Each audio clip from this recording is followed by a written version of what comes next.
His whole life was a 1,000,000-to-1 shot. Sunshine on my shoulder. This is the one thing that made me decide to be a bodybuilder. Arnold Schwarzenegger on the cover of Joe Weider's Muscle Builder magazine. You see, I fell in love with bodybuilding, California, Arnold and Joe Weider's supplements all at the same time. It was 1976. Stevie Wonder and the Bee Gees were playing on the radio, and I just couldn't wait to grow up.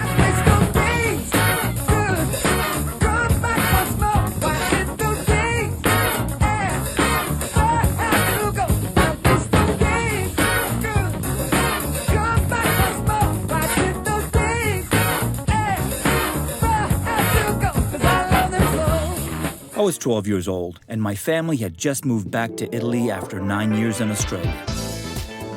They sold Bruno's Tarrawana restaurant and headed back to Rome. Apart from getting into fights every day with Australian kids calling me Wog, Wog boy, Wog boy, I had a great childhood. I didn't start working out because of the bullying. I kind of just stumbled upon it. I loved that I had complete control over building the body I wanted. Supplements were just part of that world that was displayed in the pages of American magazines. And I wanted all of it. All of it, all together in one bundled Joe Weider package. So sign me up and take my money. But I was skinny and weak and painfully introverted. I tried to eat more, as much as humanly possible, but that didn't work. I wasn't able to eat enough food to put on any fat, let alone muscle.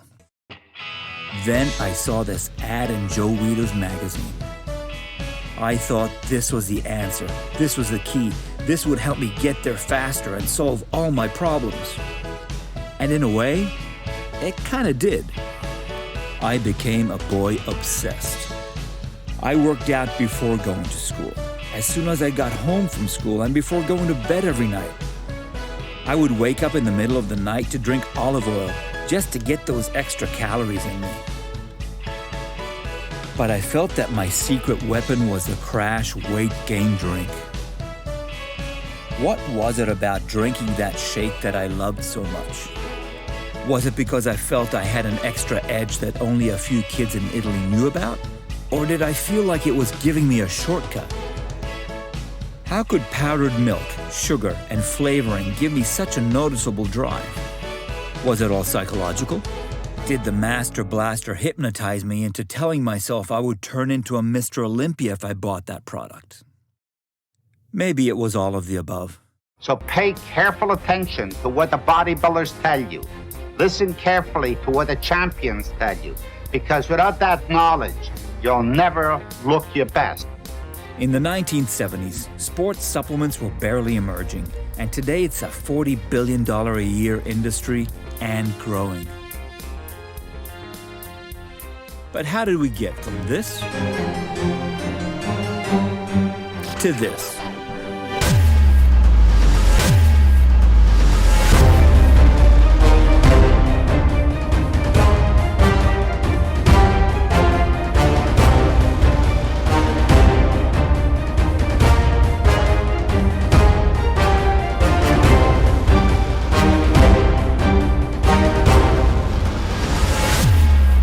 Let's go back a little.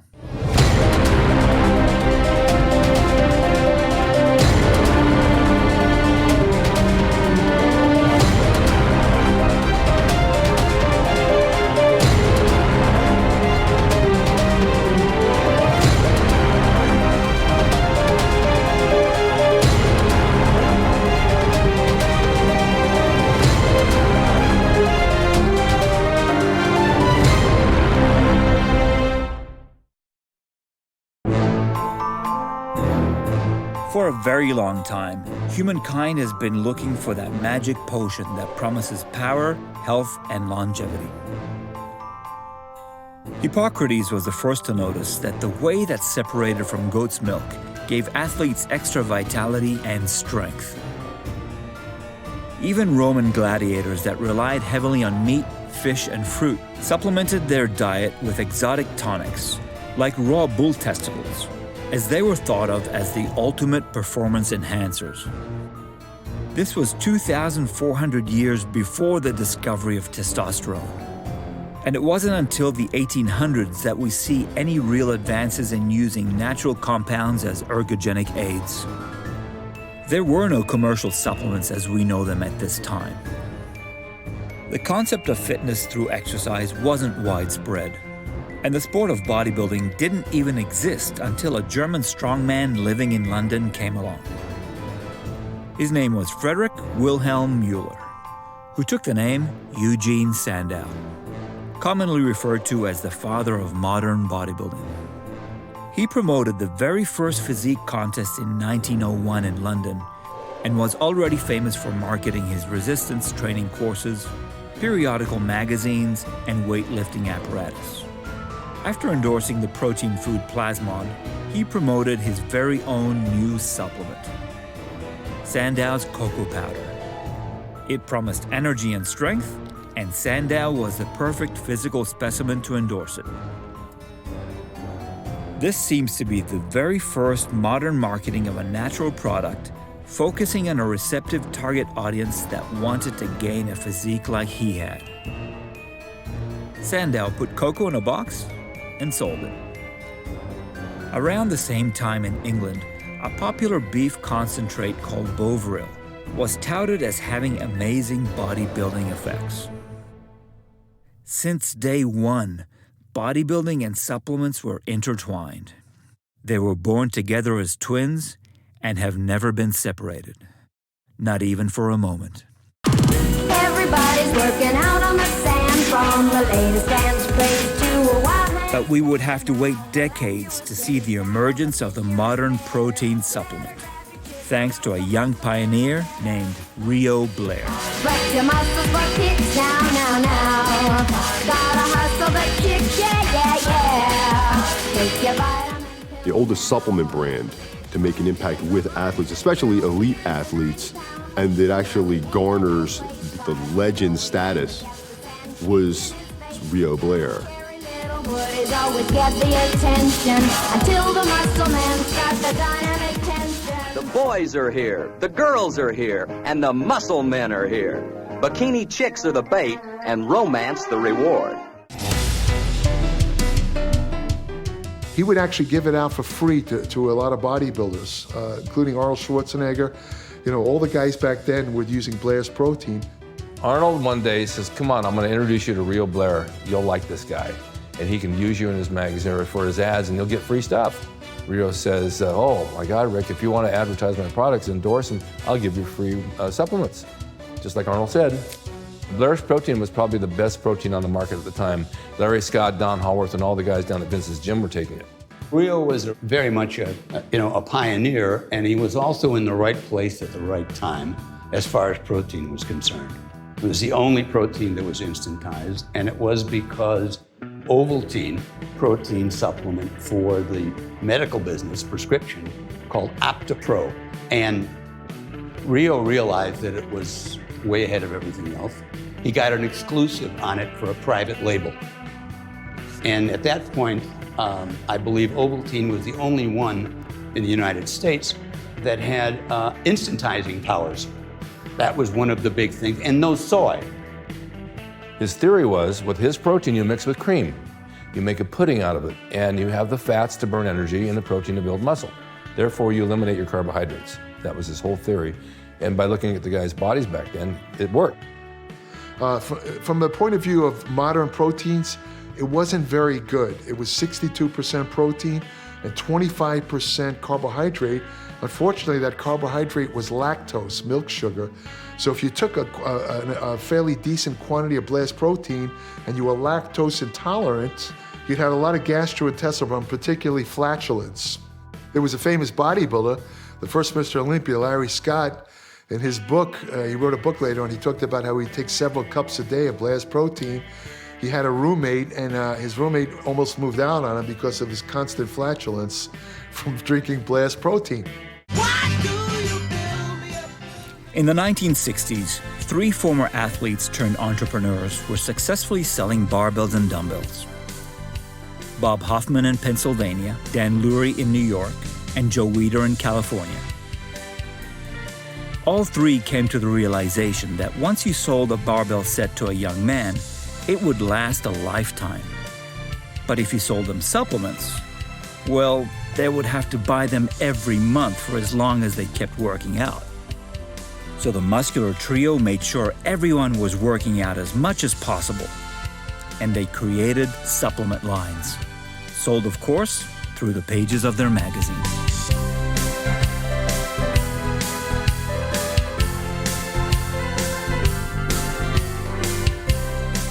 Rio Blair was selling his high-quality protein through Hoffman's magazine.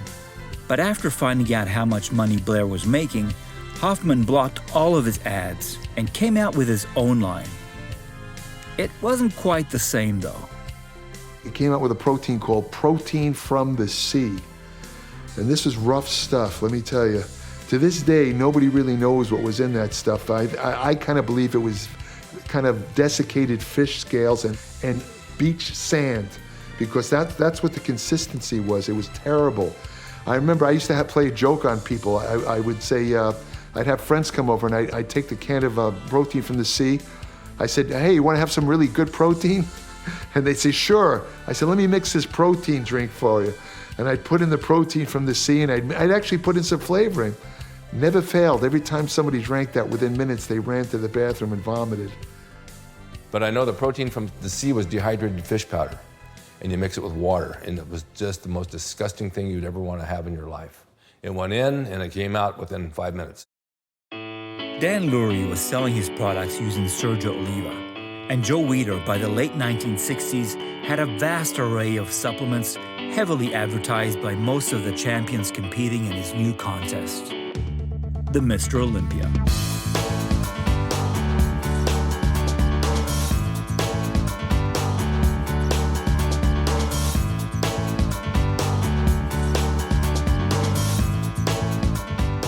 Joe Weider got on top of the game because he started the IFBB and started to sanction contests around the world. These contests started to be getting the cream of the crop supplement consumer. They started to want to get the best possible performance they could. Over time, he started to launch exercise equipment, and the media platform happened to be the tool that showcased these athletes, but also had consumers reading how to be like those people, and that is where he started to integrate supplements and exercise equipment into the pages of those magazines. In the early days of some of the Joe Weider ads, there would be the, hey, skinny, wanna be huge?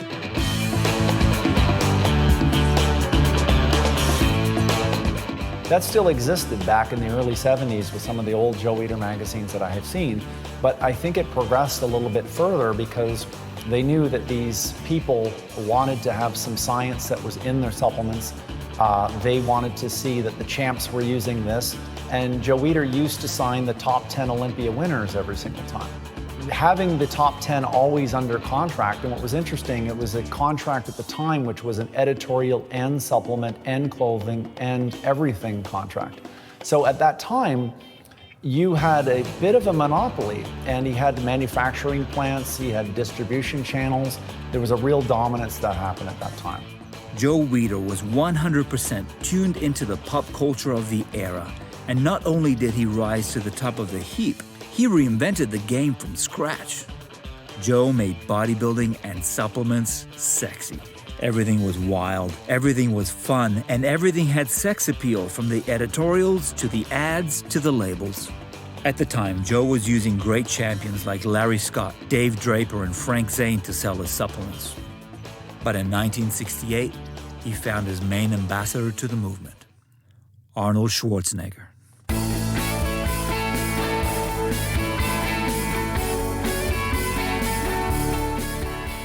I think the reason why Joe Weider was so successful was obviously, number one, he had Arnold on his side. Arnold was the poster boy for bodybuilding. Arnold, he had the look, he had the smile, he had the physique, he had the personality, he had the charm, and he had the charisma. I also think that Joe Weider did have a lot of other pro bodybuilders under his belt. And to the naive customer, to the naive potential bodybuilder, if you will, a lot of those pro bodybuilders in their eyes were very achievable physiques.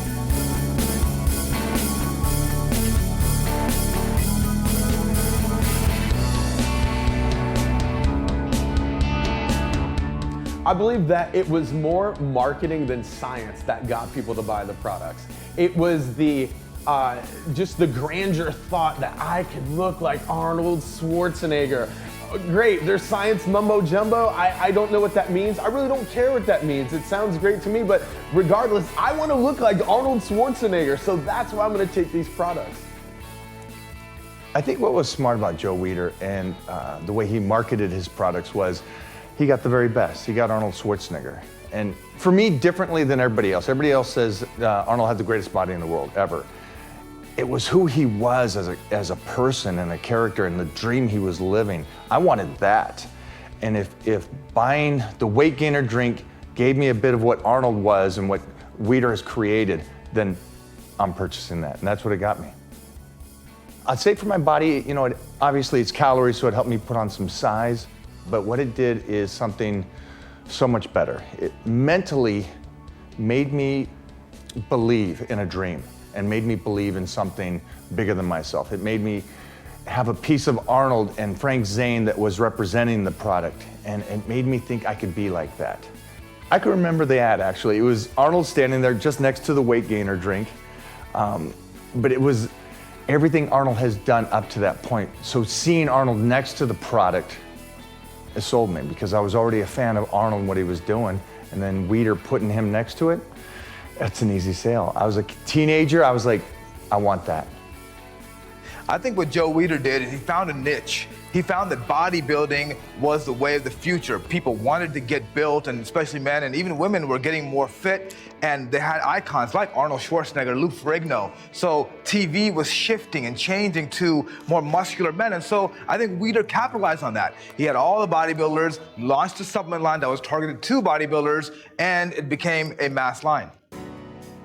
Joe Weider really strength, besides his love of bodybuilding, was his marketing and how he saw bodybuilding and bodybuilders. His advertising was so unique because he was in the dream business. That's what he was selling. He was a maker of dreams and a fulfiller of dreams. So he always talked about the glamour. He always talked about the magic. You know, so that's what made him special. He wasn't selling supplements. He was selling the girls on the beach. He was selling the sunshine and all the fun you're going to have. That's what made him special. Joe Weider's strong point was almost certainly that he was the first guy to see the potential of bodybuilding, because he later parlayed bodybuilding techniques into other sports, because a lot of other sports were saying, you know, you don't want to get muscle bound, and it'll slow you down, or it'll somehow impede your ability to perform, when now everyone knows the opposite's true. Well, Joe Weider is probably the biggest advocate of that. And he was also a guy that was very into bodybuilding himself, passionately, and he flew Arnold over from Austria. So he had all the credibility in the bodybuilding world. The reason I took the Weider supplements is because when you look at the magazines, he's got all these ads in there. And so you really believe that Joe Weider knew what he was doing, and you saw all the guys he was working with, Arnold, Lou Ferrigno, Franco, Zane, I mean, you could go on and on, Bill Pearl. So you wanted to look like these guys. I was just a skinny little kid, you know what I mean? And I wanted to play football, I wanted to play hockey, baseball, basketball, every sport, but I was just a bag of bones. So my dad, you know, of course, you go to the store, you pick up a Weider magazine, and you get the Joe Weider Weight Gain 2000, and you're gonna pack on muscle on top of muscle. So I must have drank so much protein powder from age 15 to 18 that my head was gonna explode. There was a lot of education when all those publications came out, which was great. You know, it wasn't just take this will happen. A lot of times the bodybuilders would record what they ate, but I would say, okay, I learn about you have to eat meat, you have to eat proteins, and in between training or after training, try the Joe Weider drink or try this drink. You know what I mean? Of course, I didn't get huge or nothing, but it probably put on like an extra 5 or 10 pounds, which is pretty good for a high school kid. You know what? I have to say, I love Joe. Because Joe, he has created more enthusiasm. This sport, he cared, you know. Right now, I don't see that as much. You know, you work with Joe, but The thing is, Joe loved the game, and then when he did the magazine, it was articulate and he did things right. And I would go up there, me and Tom Platz, we would do like an interview once or twice a week. And so it was, for me, it's like fun. Driving with Joe Weider sometime and singing Ventura Highway. Ventura Highway. Ventura Highway in the sunshine where the days are longer.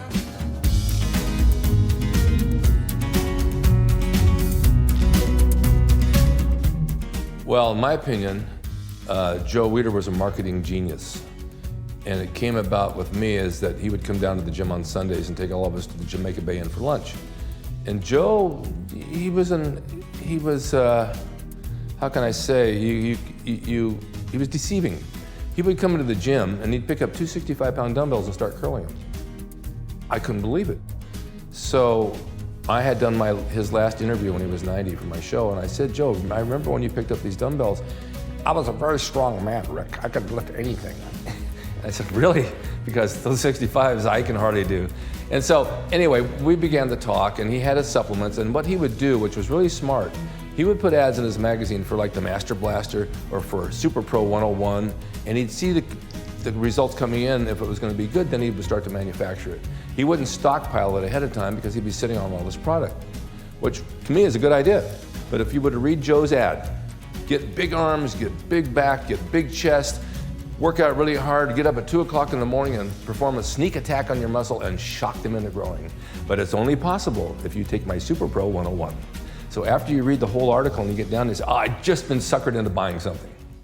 So he was smart. He knew what he was doing.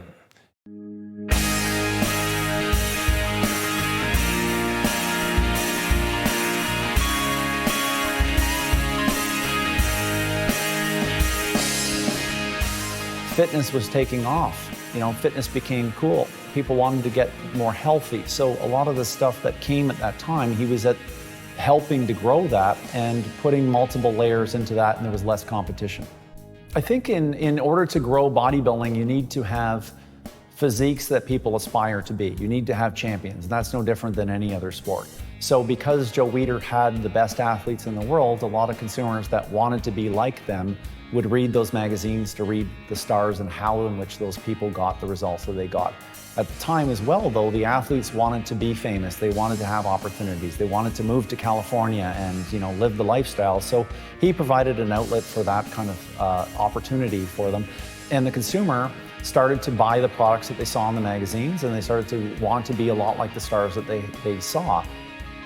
So with the best athletes in the world under contract in terms of the bodybuilding industry, you had a lot of readers that wanted to be like the stars that they idolized.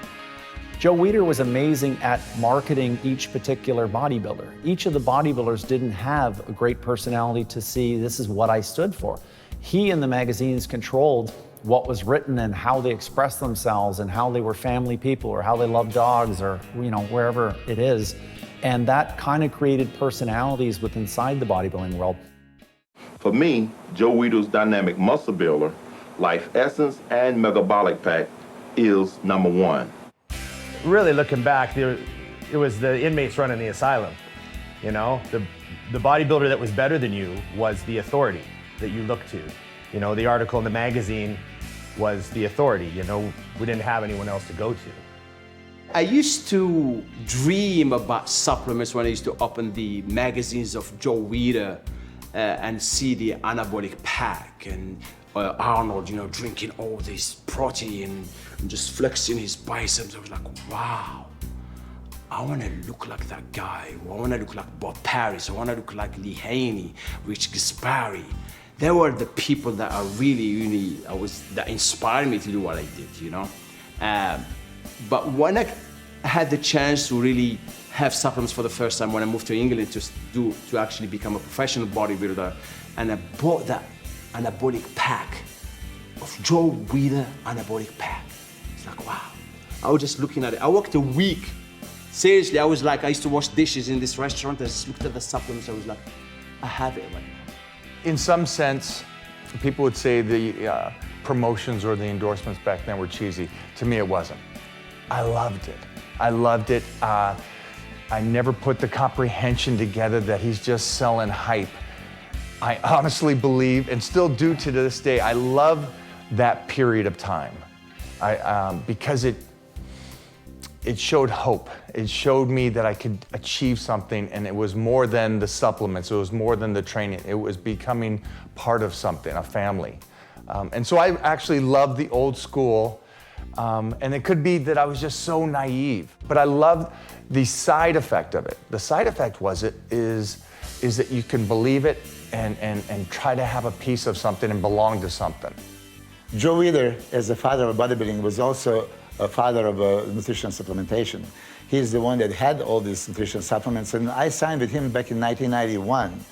I remember all of us, basically following Joe Weider's principles and taking Joe Weider's supplements. As far as if Joe Weider was taking advantage of bodybuilders, hell no. I mean, really, whoever really knows him, he was so passionate about the sport. He brought Arnold, he helped so many other people. But now they said, take advantage. Some of us would be greedy and expect for more and more. He made all this possible. He gave us a platform to compete, magazines to be, known internationally, giving us supplements and a paycheck. So no, by all means, I think Joe Weider really should be just saluted for everything he did.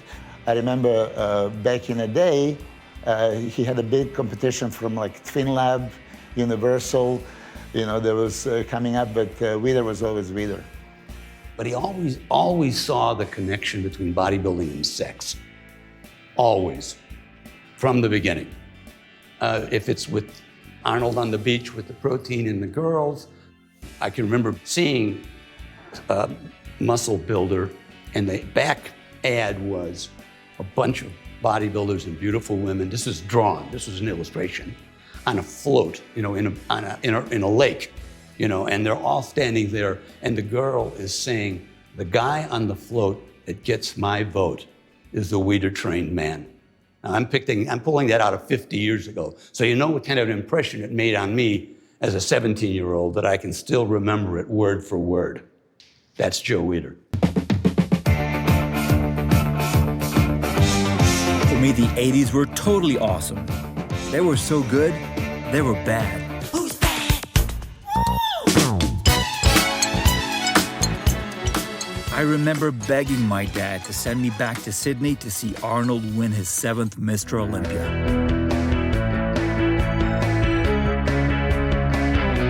At 17, I was able to win Teenage Mr. Italy, and at 19, I won Teenage Mr. Europe.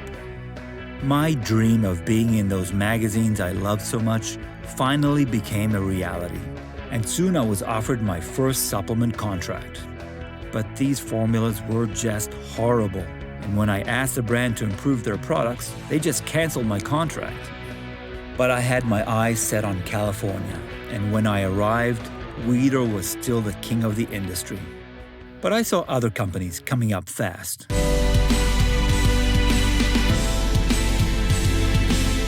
There was a dominance that Weider as a whole had in the marketplace, but at the same time, the same company that owned Twinlab was actually the same owners of Muscular Development magazine.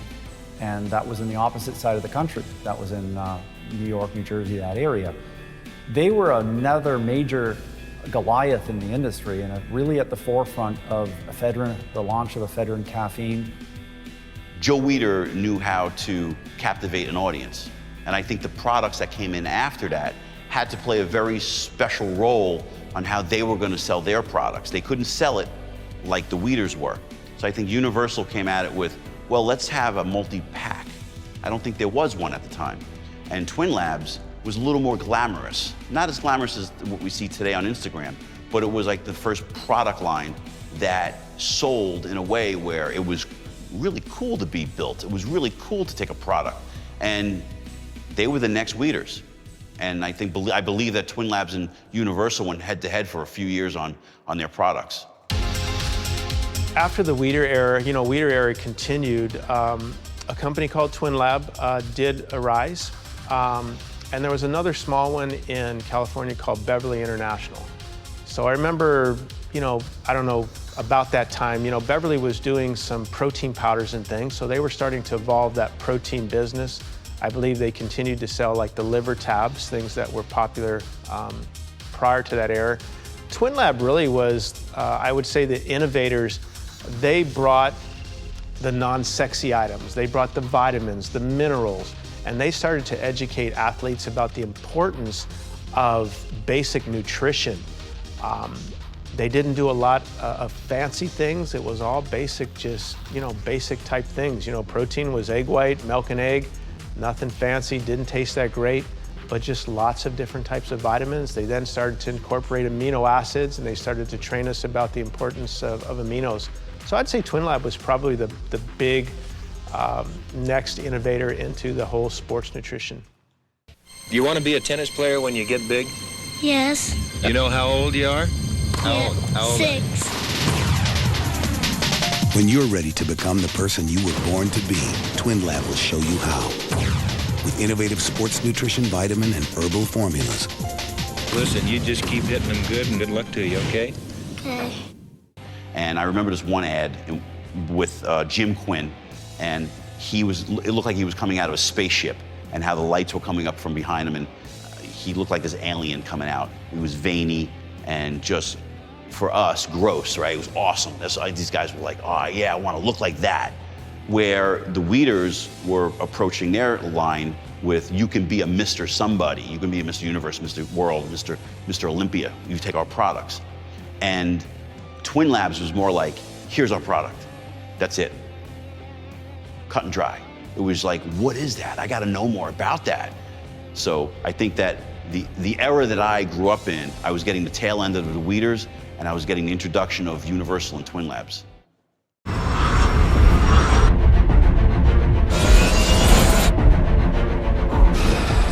Rip Fuel by Twinlab. Now, there was something interesting about Rip Fuel. There was a picture on the bottle of just this dude. You didn't see his arms really, you didn't see his face. You just saw a chest and these freaking big mountain abs that were like deep and shredded, and you're like, this stuff's gonna get me absolutely shredded. And you know what it was? Guess what that key ingredient was? None other than ephedra. Listen, ephedra was the game changer in the supplement industry.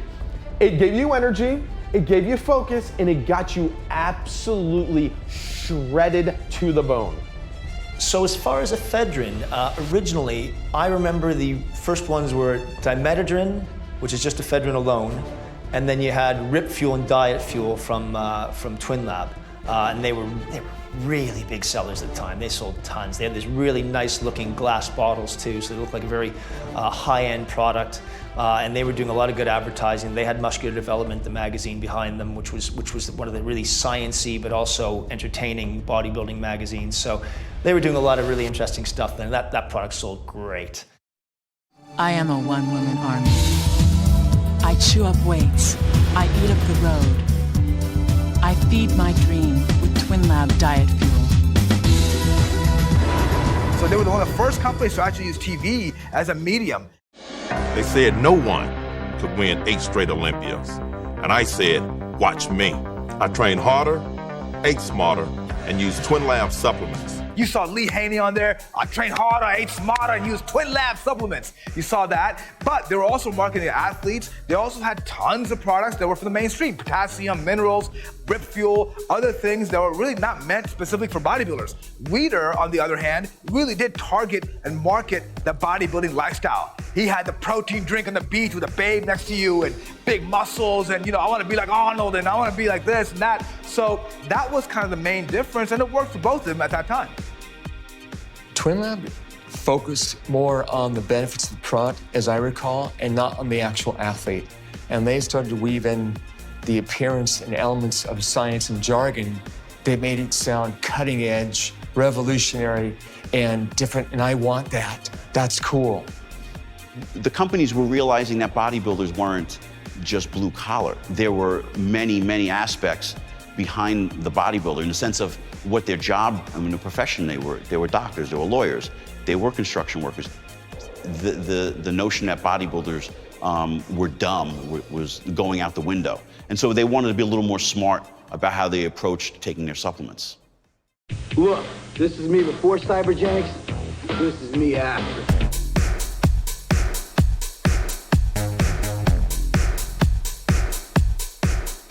The company that disrupted those two companies was actually Cybergenics. LNS Research, which was owned by Scott Chinnery at the time. They had been the first company to market science in the supplement industry. If you go back and look at them, they had aggressive before and after advertising, and they had a kit that was only available through mail order. The first supplement that I saw wasn't in a magazine ad. It was Cybergenics, the before and after, and it came with a kit and a VHS video. And I remember purchasing that kit thinking it was going to get me from that before picture that I saw in the commercial to the after picture of the guy with huge legs. I can still picture it now. I thought, okay, that is my surefire way to move forward and be that after picture. Didn't work out that way. You know, I enjoy performing, but I also enjoy working out. That's why I go to General Nutrition Centers and get Cybergenics Phase 1. Hey, if this guy can do it, you can do it. Get Cybergenics at GNC, the authority in sports nutrition products. Cybergenics didn't work for me. I found out many years later a supplement wasn't going to work unless I did. And when I remember first seeing the ads with the yellow Lamborghini, Diablo on the beach, somewhere in the New Jersey shore, and the guy that was all jacked up and the girls with the implants and on both shoulders, I thought, okay, no, this is not real. This can't work. It's too good to be true. I think what Cybergenics did, at least from my vista of the world, was that I saw that in drugstores. And I had never seen any nutrition products. Maybe there were some weeder products, but to see the Cybergenics brand in drugstores was revolutionary. Wow, that's big. The thing that really got me about Cybergenics is, as to why I bought it, was that they made it very simple for you. They put it all into one kit, and they call, okay, this is your bodybuilding kit. This is all you need, everything. You got your supplements, you got your training guide, you got your diet guide. So if you follow this plan to the T, you're gonna get great results. I did. I followed it to a T. I got great results, but I trained like a madman. It was my time to grow because I was severely underweight at the time, and I beasted out. At this point, Los Angeles was my new home, and it was just a matter of time before Hollywood recognized my thespian talents. Cable Access Channel 96 presents Men on Cooking. And only the best roles were offered to me. What's your name? Richard. I bet they call you Dick for short. Would you put that in my car, please? Would you put this in my car, please? 2 snaps and wipe your mouth. Veramente a me dispiace moltissimo. Actually, I feel to work your body. An American was sitting next to me in a cafe in Rome. I just got to look at tonight's reservations.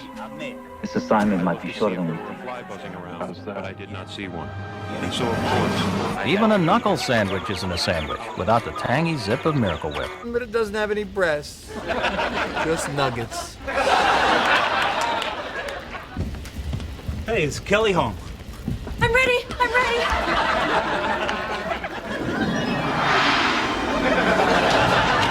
Whoa! Hey, I still have a nice body. But I felt I found another calling in photography. Arnold's favorite photographer, Artie Zeller, inspired me to keep shooting, and I eventually started working for all the bodybuilding publications. Magazines around the world were publishing my images and giving me assignments to shoot the world's greatest bodybuilders and fitness models for their covers. After 1,500 covers published, I just stopped counting them. I had the honor of being featured on their covers in addition to having my editorial work published in the same magazines.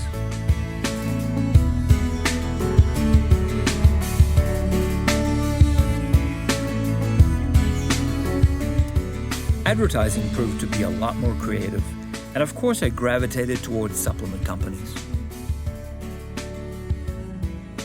One of my clients was Bill Phillips, a controversial figure to some people, but to me it was apparent that he was a visionary who understood his audience and wanted to create the next chapter in the industry.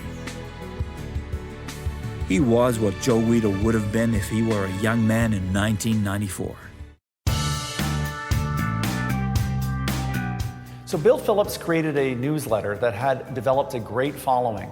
He formed a partnership with Jeff Everson, Lee Labrada, Dr. Scott Connolly, and the four of them were involved in helping to launch a product line called Metarex.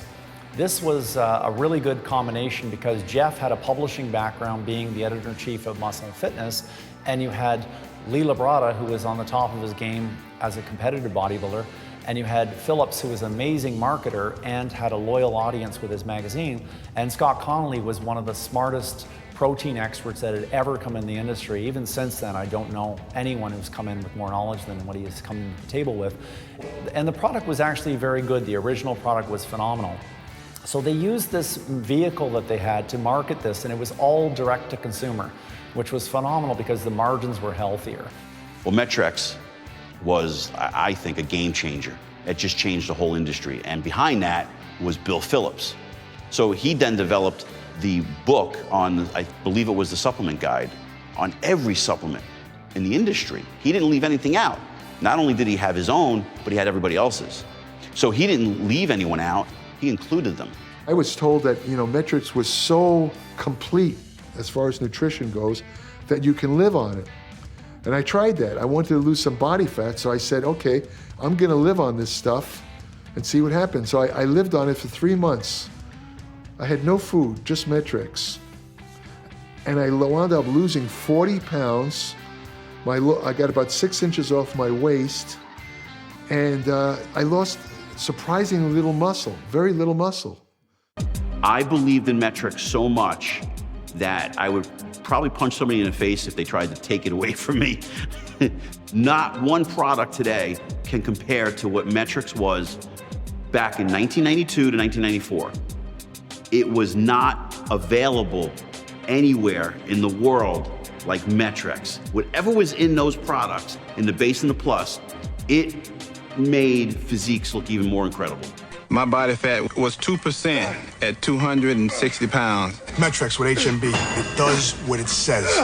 Work out with weights 4 days a week. Why can't I get some size? You know why, man? Do you take creatine? I think it's really just the beginning for EAS. The EAS story is a product of, or the union, it's a constellation of Ed Bird, myself, and me finding an article that came out in September of 1992 that showed for the first time ever that if you take creatine monohydrate orally, you'll get more in the muscle. And that was a subject of disbelief. No one in the science world believed it. And so when they submitted this article to Nature, the #1 science journal in the world, the editor said, nope, don't believe it, and they rejected it. And so I told Ed, we have to do this. And Ed came up with the idea, another brilliant idea, of calling Bill Phillips, which is all pre-internet, pre-email, and saying, Bill, we got this product called creatine monohydrate, Phosphagen brand, you gotta try it. So Ed sent him a case of Phosphagen. It went under his desk and stayed there for a whole year. But Bill had the insight to have James Anderson, who was his copywriter for Muscle Media 2000, to actually look into it, and he interviewed me on the phone. And then James gets that box underneath Bill's desk and said, what is that? And he asked Bill, oh, it's some creatine stuff from those guys in California. So James tries it. And a week later, as I've been told, James said, what the bleak is in that stuff? This is amazing. I feel like I'm on the juice again. And so Bill's ears perked up, I was told. And so that changed the complexion, the dynamic of our discussions. And at that time, Bill and Scott Connolly were having these big Ramhorn sheep. And then Ed and I flew out to Golden and met with Bill in May of '94. And a month later, we brought on Bill as an equal partner to us without any hesitation. Best business decision we ever made. No matter where you go, you're always going to be judged by your appearance. And we're not talking about the color of your socks. Phosphagen by EAS.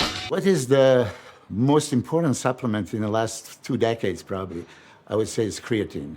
Now, a lot of people are going to claim the involvement in it, but I can tell you from my side how everything happened.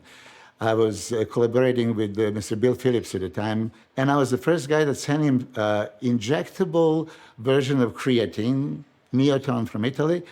The box, and he was asking, what is this for? We were writing articles, so I said, this is something that a lot of Russian, Bulgarians, Eastern Germans are using. It replenishes your ATP, it's going to give you strength, power, hydrates you. It's, basically natural anabolic also. So he says, don't you have this in oral form? And I say, I had never seen it. And I remember very well when he was saying, if you can find a oral version of this supplement, that would make a killing. I believe this was 93 when I talked to him, and I believe 94, 95, creatine monohydrate came about. And I don't know exactly who was involved with it in the research, but idea about it, I can guarantee you, it came from me. Phosphagen was launched into the marketplace, and it just turned it upside down. I mean, things have never been the same. Phosphagen was probably one of the most dynamic products to ever hit the market. Bill Phillips was one of the guys that I studied before I launched BodyCore because of the success that he had in my early years. And Bill's strength, really, in my opinion, is his marketing savvy. He's a marketing genius when it comes to probably whatever he puts his mind to. But in this case, it was health and supplement industry. He saw what Weider did with his publications and how it really helped promote all of his businesses. And so he came up with Muscle Media, and which was an amazing magazine, which promoted all of his stuff. And then he decided to come up with Body for Life to make this challenge and this competition to help drive sales of EAS. I think Bill touched upon the different psychographic. And that psychographic is, I don't want to be that way. I don't want to become a competitive bodybuilder. I just want to look better in my clothing or without my clothing on or at the beach and feel strong and not have to commit 18 hours a week to get that way. Bill Phillips was one of those guys, when he came around with EAS, it was huge. We were all taking it. And it seemed to work. I think what made Bill Phillips so successful is his marketing strategy was different. He wasn't using the top bodybuilders. He was using athletes. And I think it was coming from a different point of view sometimes, where not only can you grow, but we can help you with your condition. So it was a little different, but he worked. He did very well for himself. I remember when he first came to Gold's, he didn't have much money. I think since he was a bodybuilder, I think that helped him creating the products. And I think when people looked at him, he was in great shape. People admired him and say, hey, if this guy created this, I'm going to try it. Bill Phillips was a visionary in that he took our culture and he found a way to make it open to people that were never going to stand on stage. And that was the tipping point for this industry. He basically opened that door that, hey, I'm a professional, I work, I work in an office, I'm an attorney, I'm this and that. And you know what? I still love working out. I still love, changing my physique for the better. And I'm never gonna get on stage. And that's cool too. I think that Joe Weider capitalized on his passion for bodybuilding. And I think that he did a great job of creating that tribe, that community of people like us do things like this.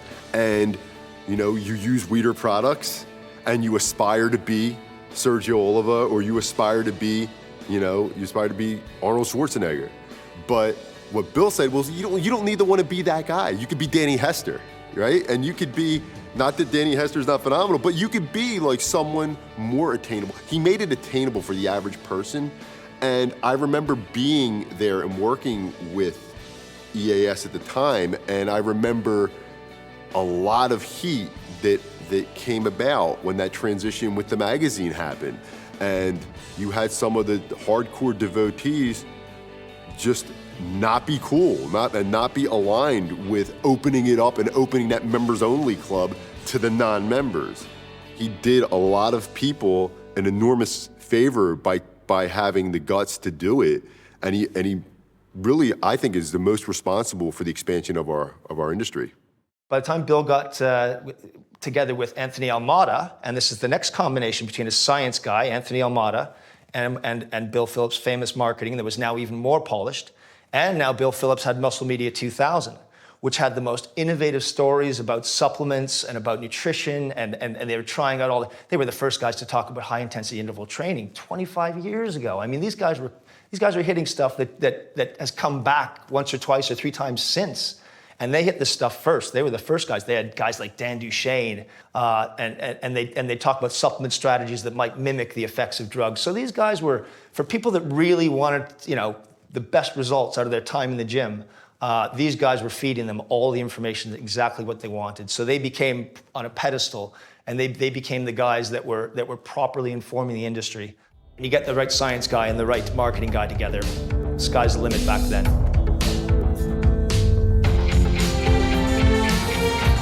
I believe that Bill Phillips didn't approach marketing like Twin Labs or Universal. They were competing against the Weeders, I believe.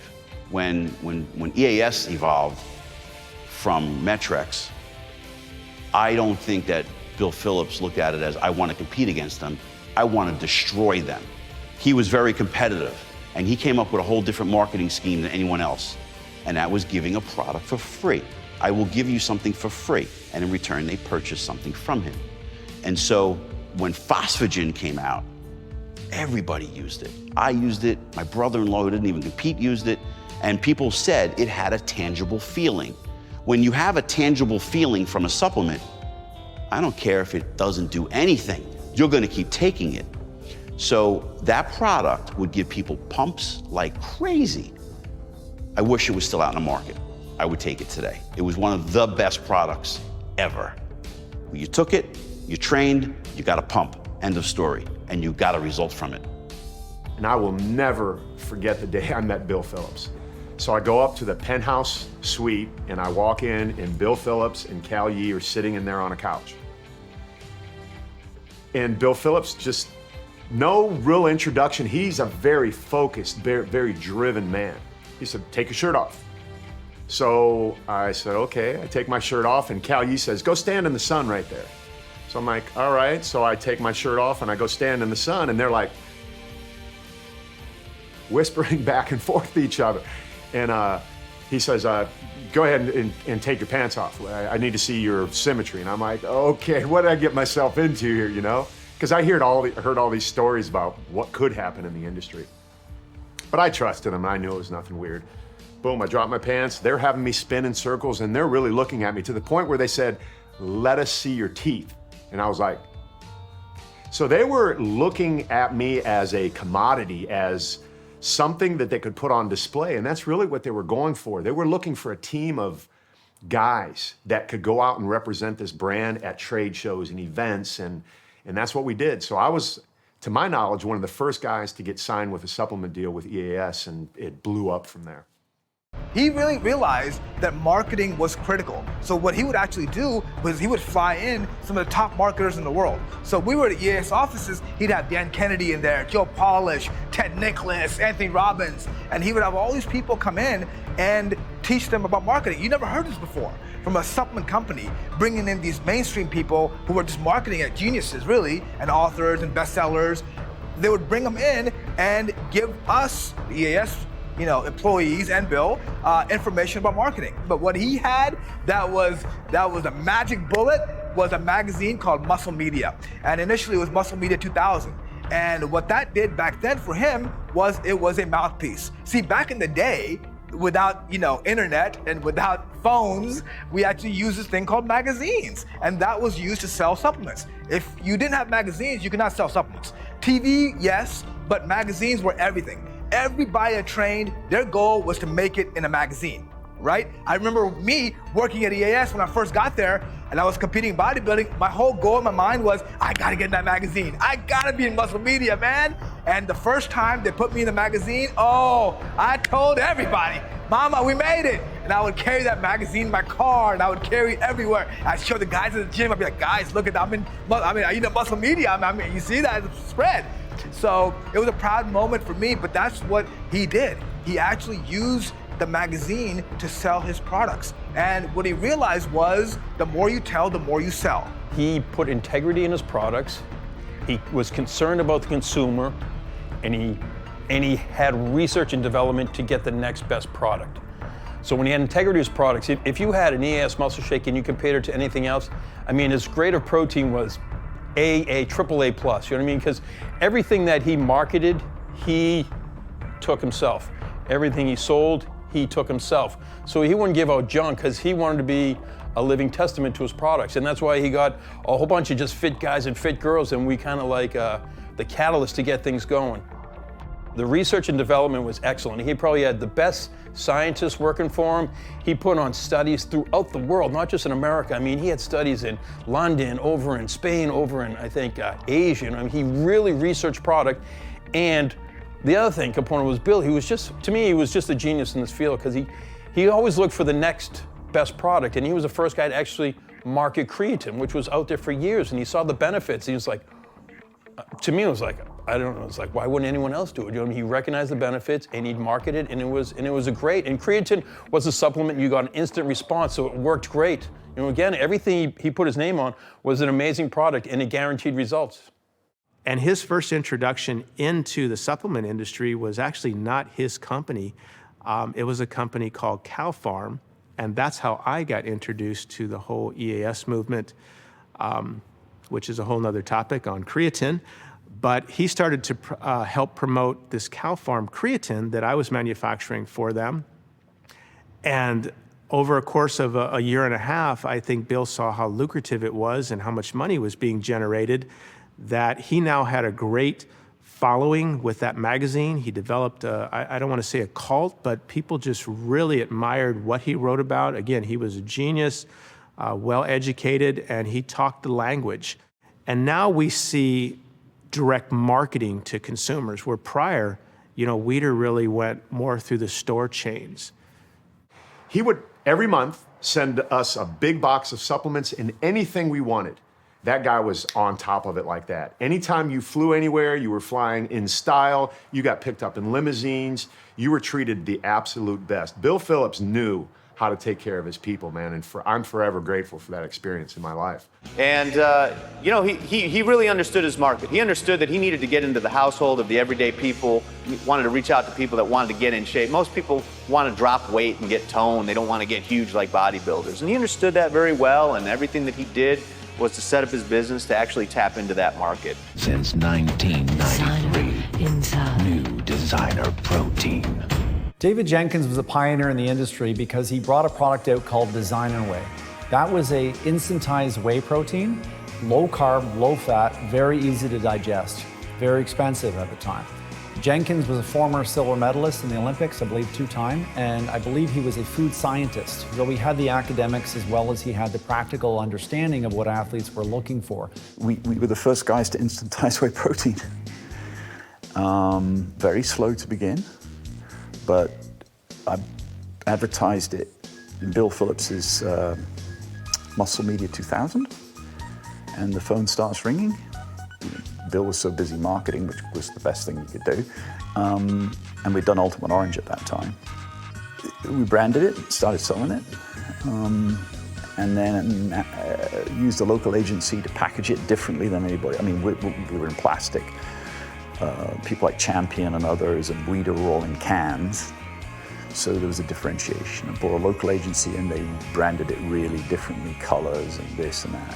We moved to another agency in branding and that really took off, where we really started to, really took off.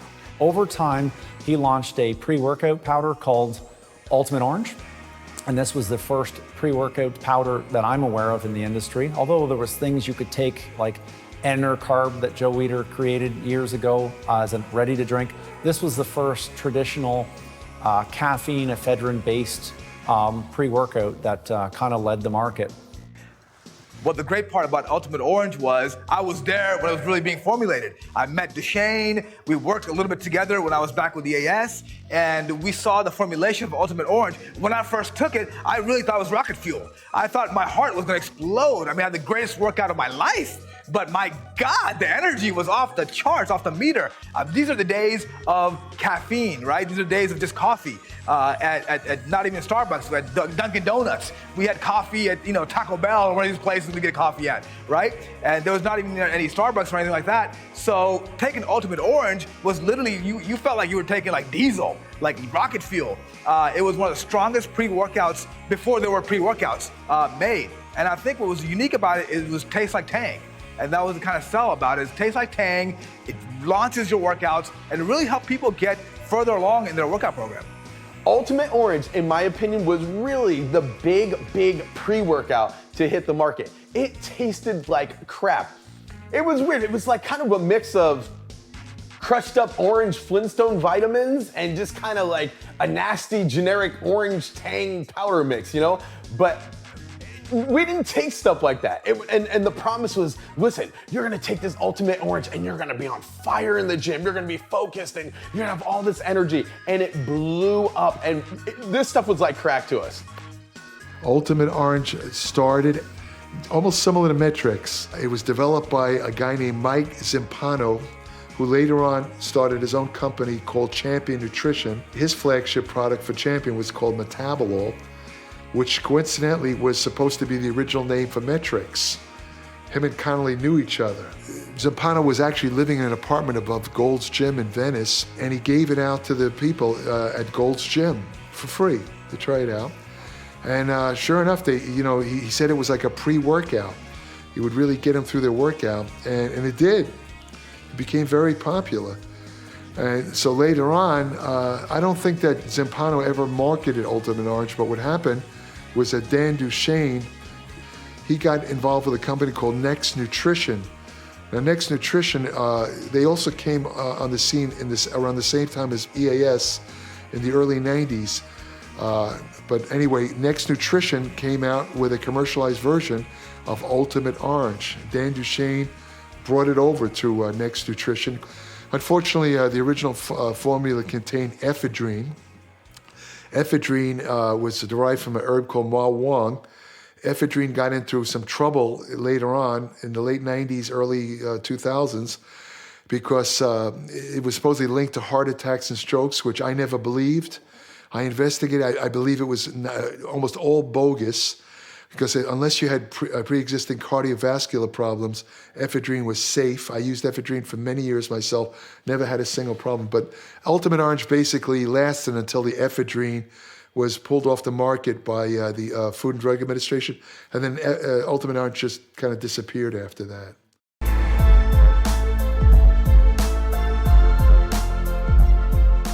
Hot Stuff was another innovator that disrupted things because they created the all-in-one concept.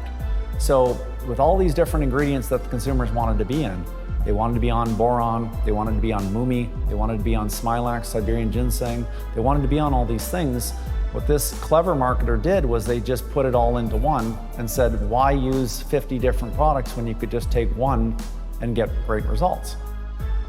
Hot Stuff was one of the most unique products I have ever taken. Listen, you would pour Hot Stuff into a cup with water and just all kind of stuff would be floating around in it, and there was all these different ingredients, and it was hellish to drink.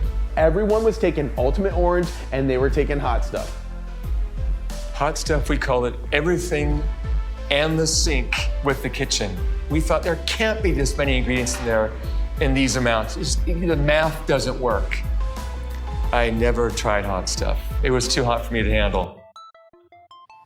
In the progression, you had Twinlab, and you had with Muscular Development Magazine, you had the Weider Nutrition with their magazine, with Muscle Fitness and Flex, and Men's Fitness, I believe, launched around then. You had another entity in Muscle Media, and you had all of Bill Phillips' supplements that were there. The next game changer in that was MuscleTech. MuscleTech started in 1995 as a direct-to-consumer supplement company. They launched with 3 products: Creatine 6000 ES, Hydroxycut, and Acetabolin. The combination was sold as a kit, direct-to-consumer. It had a tremendous amount of success. I mean, you really can't beat ephedrine and caffeine as a fat burner, and creatine as a muscle-building product, and a test support product with branched-chain amino acids was a great idea to put those together. At that time, the owner was a guy named Paul Gardner. He was indeed the bodybuilding hardcore consumer, and he knew what would work and what would appeal to him, and he used that in his marketing.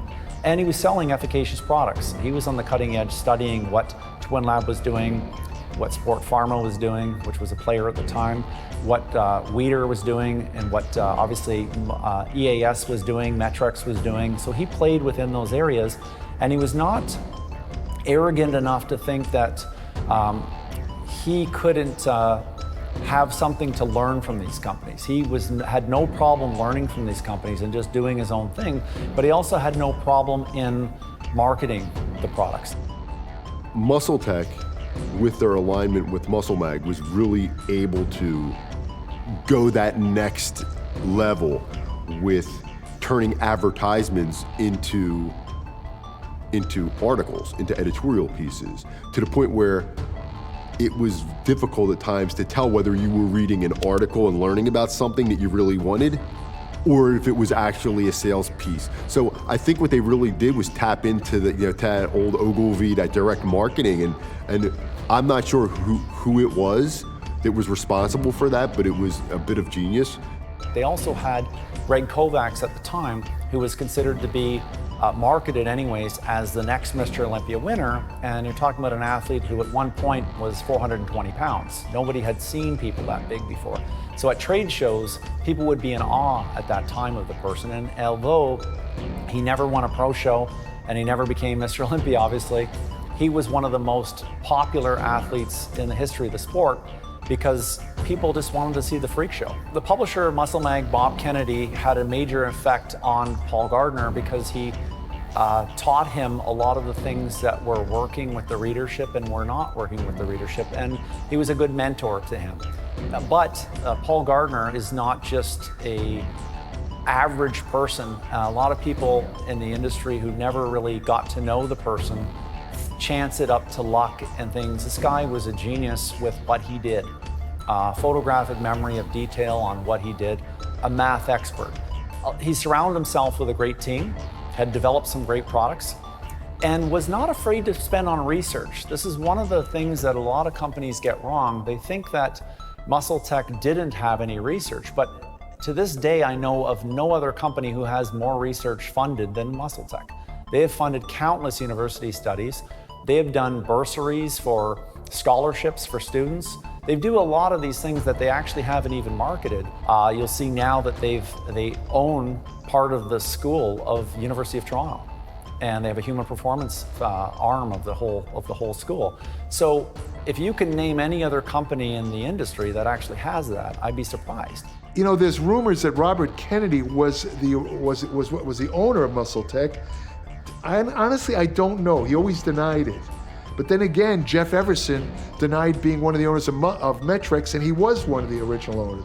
So you don't know what the truth is there. But the point is that MuscleMag got MuscleTech really got the ball rolling. MuscleTech just started growing exponentially, and they became literally the 800-pound gorilla of the supplement business.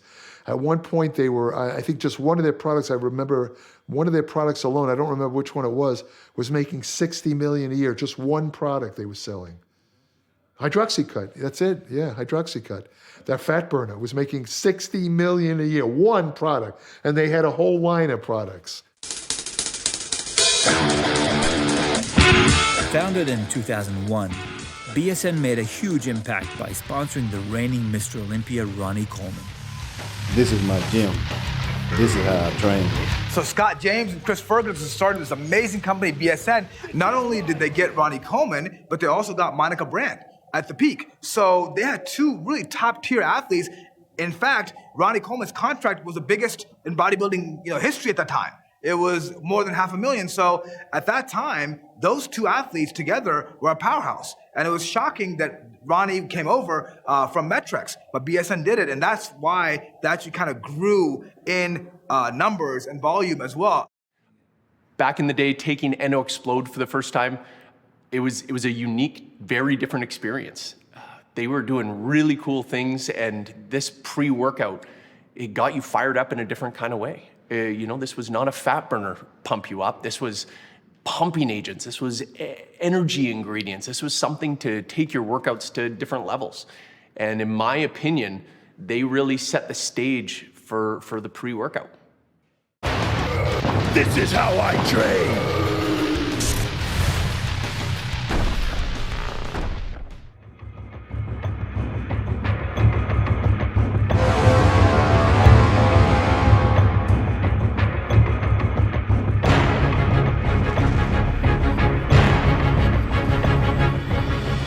It markets to the hardcore in a way where it's not fluffy, it's not foo-foo, it's not anything but gritty, black and white ads. If you remember Mike Morris ad where he had throw up in front of him after he did a set of squats. I mean, what other company did that? You're actually putting out an ad where you got a guy with puke in front of him. That's awesome. That's what I like. You know how many times I called home and said, hey, I threw up today. I trained legs. And my wife would be like, you're gross. Like, no, this is awesome. I had a great workout. I puked my brains out. Most people can't relate to that. The animal market relates to that.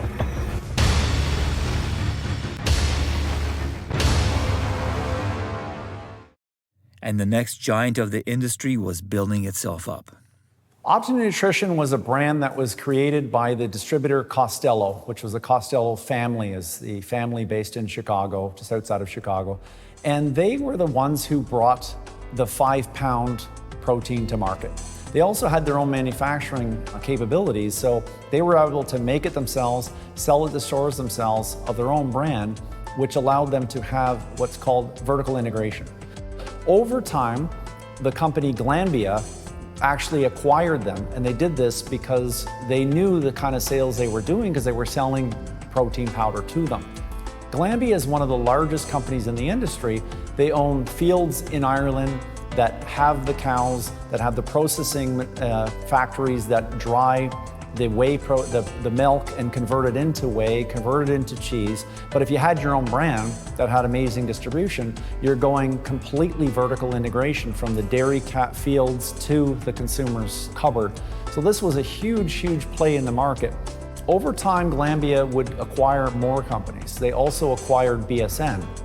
And that was an interesting acquisition because BSN was a lot more edgy. It was a lot younger. It was more of it had, the ingredients were all super cutting edge, super edgy. Glanbia's went on to then acquire Isopure. This was a big play in the industry because Isopure was regarded by the consumers as the most premium isolate in the world. Also, they had the RTD business with their Isopure. Yeah, buddy. Let's do this. Ronnie Coleman eventually left BSN and in 2011 launched Ronnie Coleman's Signature Series with partner Brenda Nahur. One of the fastest growing companies in the industry, Coleman now sells his line in over 120 countries. He really stepped it up with this one, absolutely fantastic, yeah.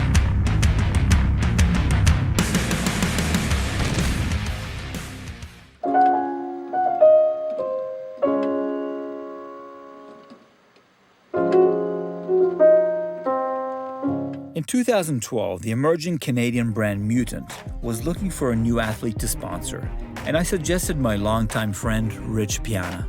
Hey, Rich Piana here with my new line, Love It, Kill It. Gotta check it out on I'llPumpYouUp.com. I had been pushing Rich to get more exposure after his Mr. California win, but he was a hard sell at the time. The magazines didn't want to feature him and only published the occasional photo. I hired him for some catalog work, but supplement companies just didn't want to sponsor him. They said that in his 40s, he was too old. They didn't like the tattoos, and he was already retired from competition. But creative director Ryan Keller had the idea of producing a webisode series around Rich and his California lifestyle. It was titled Leave Humanity Behind. I brought on master composer Mustafa Yusujoglu to compose an original score, and what happened next was completely unexpected. The Rich Piana phenomenon was probably the most unbelievable thing I've ever seen in the industry. I've never seen anything in 28 years I've been around explode like he did and change so many aspects of marketing, sales, everything about the industry was altered by Rich Piana's arrival on the scene.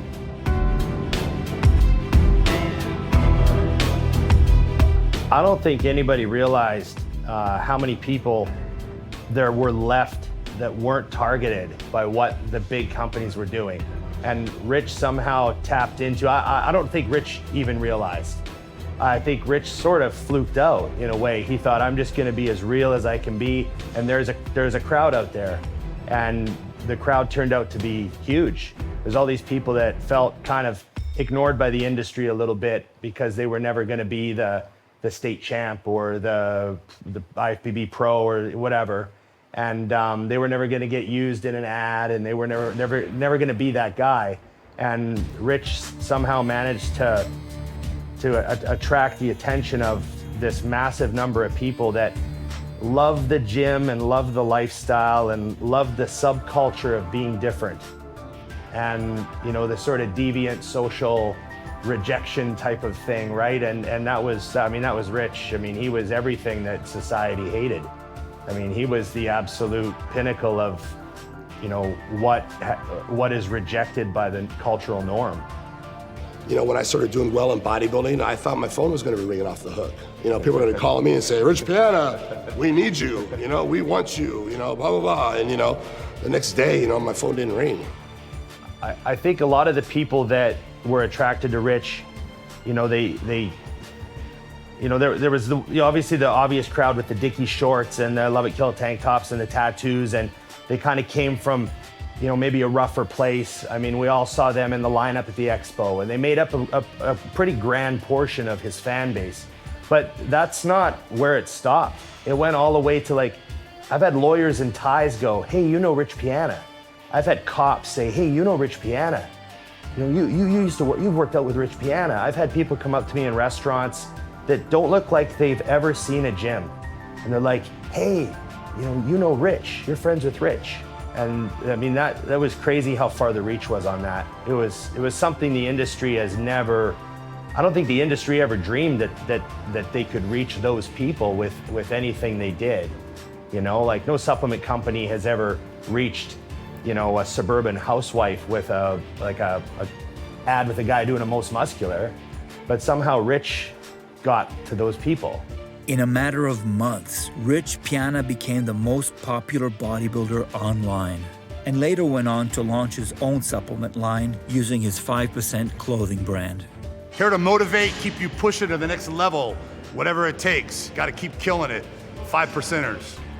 He was pretty upset at the amount of time and energy and money and work and, the investment that he put in to try to be a pro bodybuilder. And I think he was a little bit, maybe embarrassed about it to a degree. Is it more important for me to look good for myself, or more important for me to look good for those judges so I can win that $5 trophy? Everybody's tried something that they loved and they weren't quite good enough to do it. The Rock talks about how he wasn't good enough for the NFL. He talks about it all the time. He mentions it constantly. I'm a failed football player. He says that. And Rich did that with bodybuilding. I'm a failed bodybuilder. I wasn't good enough. I didn't make it. But that doesn't mean I can't be hugely successful. And I think everyone has a bit of that in them. There's something that everyone kind of looks back on and goes, man, I wanted that so bad and it didn't happen for me. And so anybody who had any of that in them, Rich spoke to them in a way. The glass is always half full, and whenever you look at anything, you can either find the positive or find the negative. And you'll be so much happier and you'll enjoy life so much more when you're being positive and you're looking for the positive. 5% Nutrition exploded on the scene, and his legacy lives on today, stronger than ever, even after his passing. By this time, the industry had created gigantic brands, and one could say that today the market is flooded with all types of supplements used by people who engage in some kind of physical activity. Market growth is far from slowing down. it's actually been growing consistently at around 8% every year. Questions about sports supplements remain. Do they have any benefit at all on athletic performance? Can they build muscle and lose fat like the advertising says?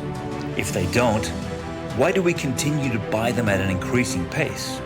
And if they do work, are they 100% safe for us? Let's take a look at some of the basic supplements most commonly used. Whey, interestingly enough, was a waste product of cheese manufacturing. They have countless companies selling whey, but there's three basic kinds that the consumer has to know about. The first one is called whey concentrate. Whey concentrate has anywhere from about 70 to up to maybe 87% protein. It contains some lactose. The feature of whey concentrate, it has what they call bioactive peptides in there, which have a lot of health benefits. Then you have whey isolate, which is the highest whey protein as far as protein content. It's 90% or more. But whey actually does have a biological value of 105, which is the highest biological value of any known food protein. So whey isolate is very pure protein, 90%, very little lactose. The third type of whey protein is called whey hydrolysate. And this is basically a pre-digested protein. The feature is that it's digested very rapidly, and a couple of studies show that it increases workout recovery. Creatine is a natural substance. It's made in the body from 3 amino acids, arginine, methionine, and glycine. Imagine having a second battery in your car, so when the first battery goes dead, the second battery kicks in. That's basically what creatine supplements are. That's what they do. Creatine is so heavily researched. Every week, almost every day, there's another study on creatine. I mean, more recently, it's been found to exert some beneficial neurochemical effects, in other words, in the brain. But it also serves as a buffer in muscle. It helps soak up some of the acid that produces fatigue when you work out. It stimulates a anabolic hormone in muscle called insulin-like growth factor 1. And it attracts water to cells, which is called cellular hydration. And when cells are hydrated, they're anabolic. So creatine does a number of things. In fact, a lot of people think that any weight, any gain you make from creatine is water. See, if you look at the way creatine works, it really does help build muscle. There is some water retention involved, there's no question about it. But it really does help build muscle too. I personally wasn't a huge fan of the monohydrate. Did I take it? Absolutely. I took it for years. I found my gains on monohydrate were great, and then when you came off, I always felt like I was losing everything. The new creatines, the new creatine isolates, hydrochlorides, they're exciting. They pump you up and get you hard, stronger, faster, bigger, but without the big water weight. And I love that. And I think that's where the market is really moving these days. People want to keep their abs while they're on their creatine. And that was hard to do with the old school water weight, water gaining creatines. So before pre-workouts came along, I think people relied on a banana maybe and a cup of coffee, and that was it, and their own motivation. But then as the advancements of pre-workouts surfaced, people could see the actual benefits to them. So then the banana and coffee went away, and then the body was primed for the pre-workout. So that's exactly where the industry went. What it does is it really gives you that boost of energy in the gym. Sometimes you don't feel like going to the gym, sometimes you're a little bit tired. It gives you that boost of energy so you can stay focused and so you can get to the gym even when you're not having the most energized day. You know, it's one of those things where it's never been proven, but every bodybuilder, I would say, who is trained, who has used, arginine AKG or arginine or citrulline, you can feel the nitric oxide effect. You can feel, the pumps. So I do believe in that, and I think that, again, arginine is great for muscle building, for increasing that whole nitric oxide production. All right, here we are at Mr. Olympia. The energy is electric. Thousands and thousands of people, they are ready. Now watch this. This is how cool it is. 1, 2, 3, yo! It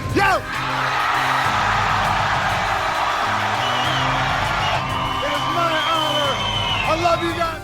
What was originally born as a minuscule niche, popularized in California, is now a global phenomenon.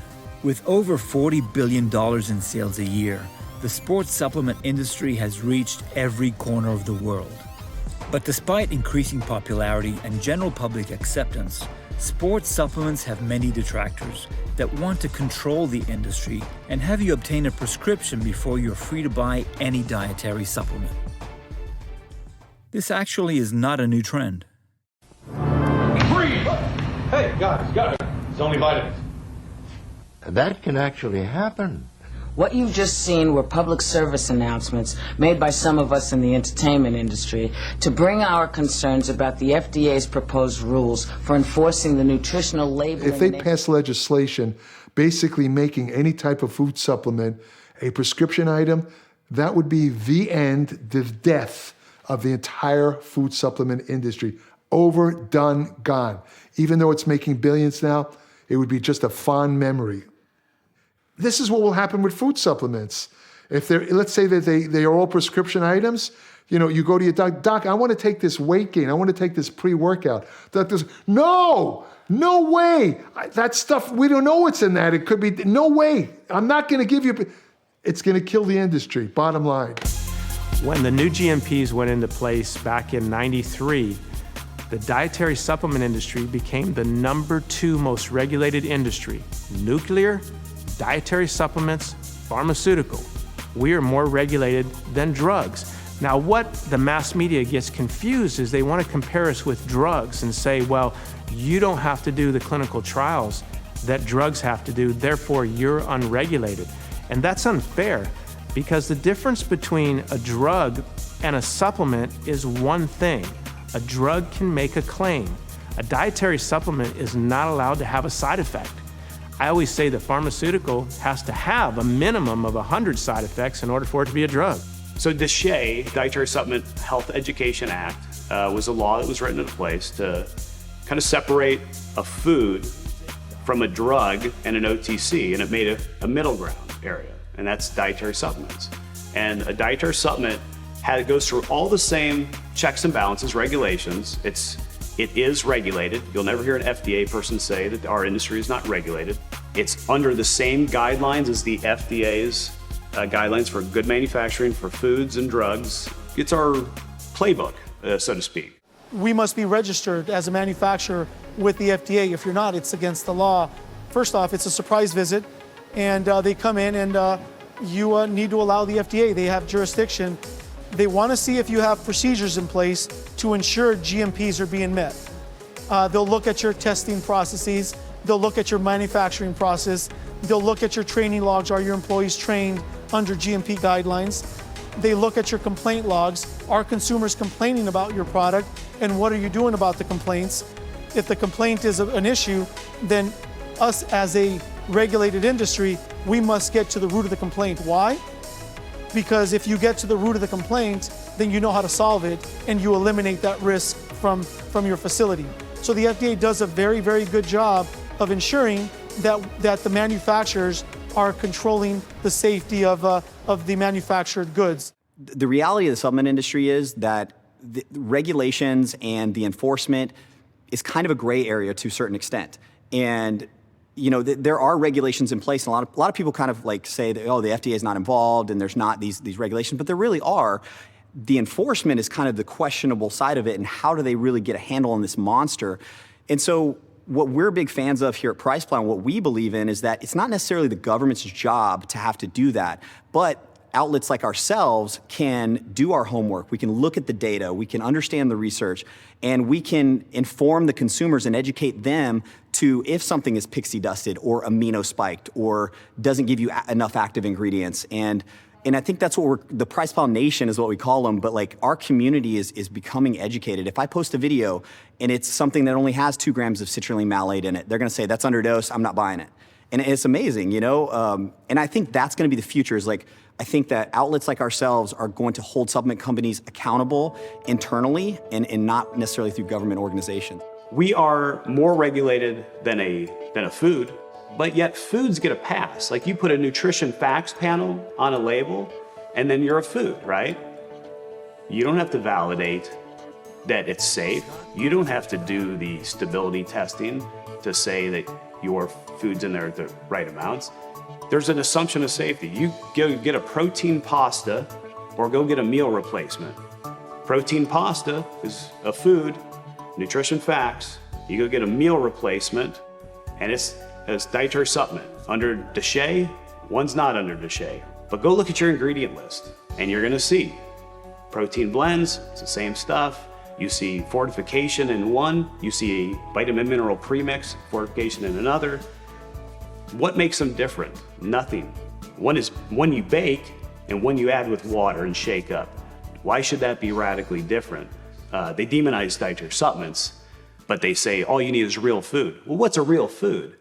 A lot of people tell me that the dietary supplement industry is completely unregulated. It's the wild, wild west out there. It's a free-for-all. That could not be further from the truth. There is some regulation in the dietary supplement industry.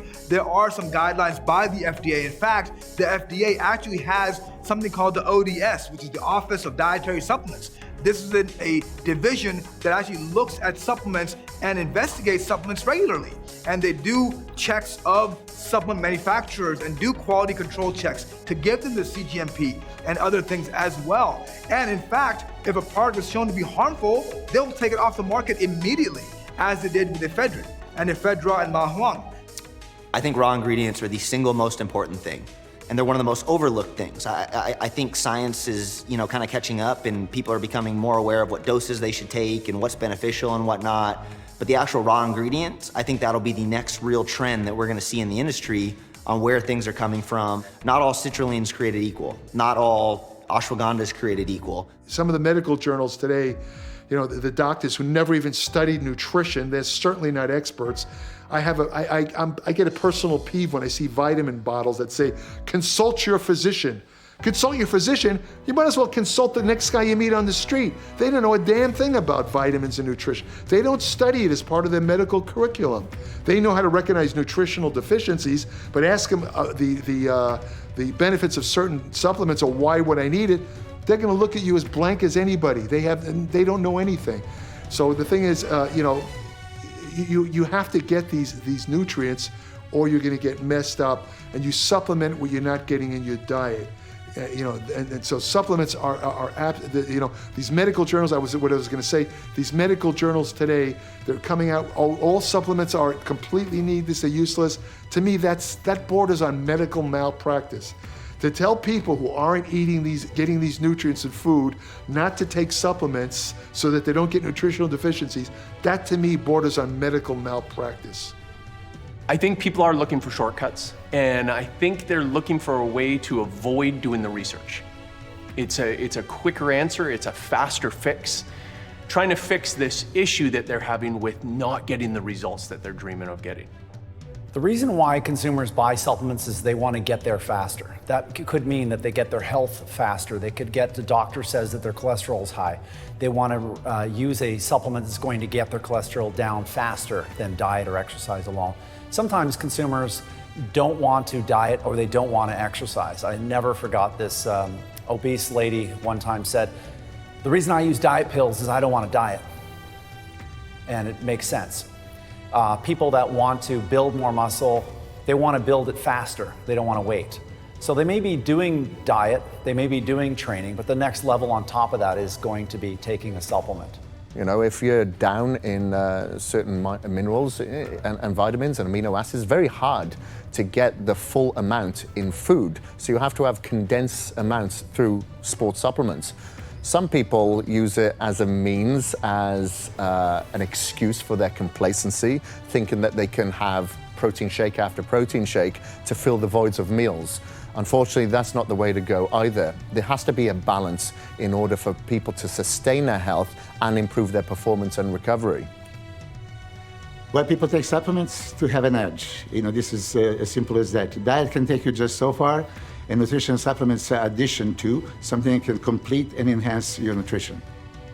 It doesn't matter how many supplements you take if you still eat junk and you don't work out hard. So it's important to understand that a supplement is a supplement. That's what it is. It supplements the other work. You still have to eat right, you still have to train, and the supplement goes along with it to help expedite and improve those results. The supplement alone does not give you those results. I don't know if I'll ever see the fall of the sports supplement industry in my lifetime. Maybe humankind will always have the urge to take something that will give us an edge over the competition, whatever that may be. I know I need to continue educating myself on what I should be taking, so I know the difference between what is a gimmick and what is a quality product. There's no magic pill. You can't just take a pill and all of a sudden you're gonna look awesome and you're gonna feel awesome. You still gotta put the work in. You still gotta eat right.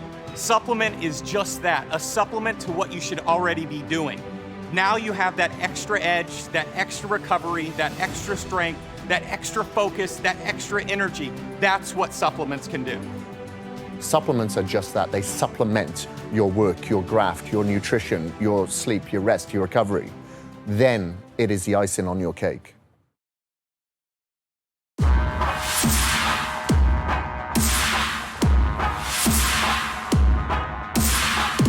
Everybody's working out on the sand, from the latest dance craze to a wild handstand now. Well, last year was great now, but this year is better. You better grab your kick or else the muscle man will get her. Flex your muscles for kicks now, now, now. Gotta hustle the kick, yeah, yeah, yeah. Take your vitamin pill now. Give the money the thrill. Here's the 90-pound weakling. Well, he ain't got no place, 'cause you know it only gets the sand kicked in his face. Well, Cherry Littlewood is always got the attention until the muscle man's got the dynamic tension. Stretch your muscles for kicks now, now, now. Gotta hustle the chick, yeah, yeah, yeah. Take your vitamin pill now. Give the money the thrill. Let's go.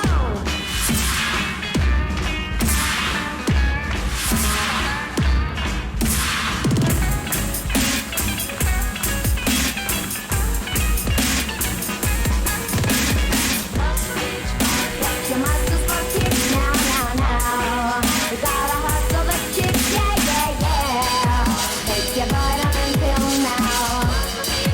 Give the money the thrill. Well, a 90-pound weakling, well, he ain't got no place, 'cause you know it only gets the sand kicked in his face.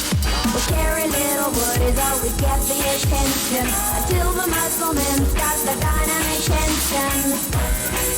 Flex your muscles for kicks now, now, now.